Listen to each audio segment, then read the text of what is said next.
धार जिले के निसरपुर में आज सरदार सरोवर बांध से विस्थापितों के बीच आज मेधा पाटकर पहुंची। बीते 2 दिनों पहले यहां 33 करोड़ रुपए की लागत से बने ब्रिज पर विस्थापितों ने अप्रोत रोड का काम बंद करवाकर अपने विस्थापित की बात की थी और जिसके चलते प्रशासनिक अमला पहुंचा और समझाइश के बाद काम शुरू हुआ। जहां आज शाम मेधा पाटकर ने पहुंचकर विस्थापितों की बात को अधिकारियों तक पहुंचाया, जहां की कहा कि 2002 और 2001 में इन विस्थापितों को पट्टे तो दिए गए हैं मगर अनुदान राशि आज दिनांक तक नहीं दी गई और जिस जगह को डूब से बाहर बता रहे हैं दरअसल वो जमीन NVDA विभाग के अधिकारी के नाम हो चुकी है। तो फिर आप कैसे कह सकते हैं कि डूब से बाहर है। और उन्होंने यहां भी कहा कि विस्थापितों की जायज मांग है और यहां बैडीपुरा के भील समाज के लोग सबसे गरीब हैं, जिन्हें सबसे पहले उनका हक मिलना था, जो अब तक नहीं मिल पाया। यह बड़ी शर्म की बात है। विस्थापितों को दिन रात बना रहता है और जान का खतरा बना रहता है। अब तो मर मर के जीने को मजबूर हो गए हैं विस्थापित मजदूर।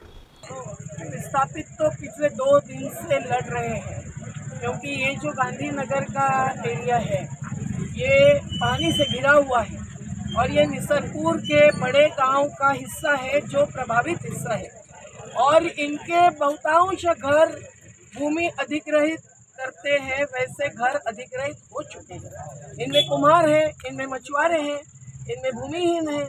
ऐसे लोगों को पुनर्वास पूरा नहीं देना और ऐसी स्थिति में छोड़ना ये बड़ा अन्याय है। जो आदिवासी है उनके साथ तो ये SC/ST अत्याचार विरोधी कानून के तहत अत्याचार है। इनको क्यों रोकना पड़ा?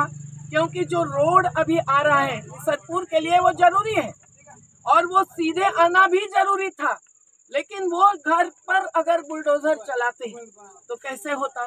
इनका अधिकार नहीं मिला है, किसी को प्लॉट नहीं मिला है, पर बाकी कईयों को प्लॉट मिला है घर के लिए भूखंड, वो भी 2002 और 2001 में मिला है, लेकिन 2017 तक वो घर नहीं बना सके।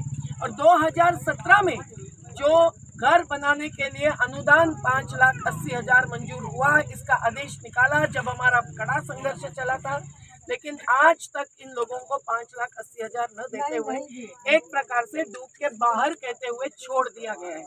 अब वो रास्ता इनके इसमें जाना था तो इन महिलाओं ने, भाइयों ने, युवाओं ने, सबने रास्ते का काम रोका और कहा पहले हमारा अधिकार दे दो फिर आप आगे बढ़ो। लेकिन इन्होंने इनको अभी छोड़कर बाजू से रास्ता टर्न किया है, जो किसानों के अनुसार एक्सीडेंट जोन बन सकता है, क्योंकि वहाँ 90 डिग्री का टर्न आ रहा है।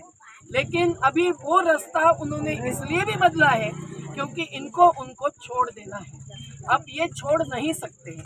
एक कि जिसकी प्रॉपर्टी सरकार ने अधिग्रहित कर दी उसके मालिक हो गए एग्जीक्यूटिव इंजीनियर NVDA और इनके पुनर्वास नीति के तहत जो स्थिति है तो कंडिका 2.3 के अनुसार इनको सोशली नॉन वायबल, सामाजिक दृष्टि से रहने लायक नहीं, ऐसी स्थिति में छोड़ना भी कानून के और नीति के खिलाफ है।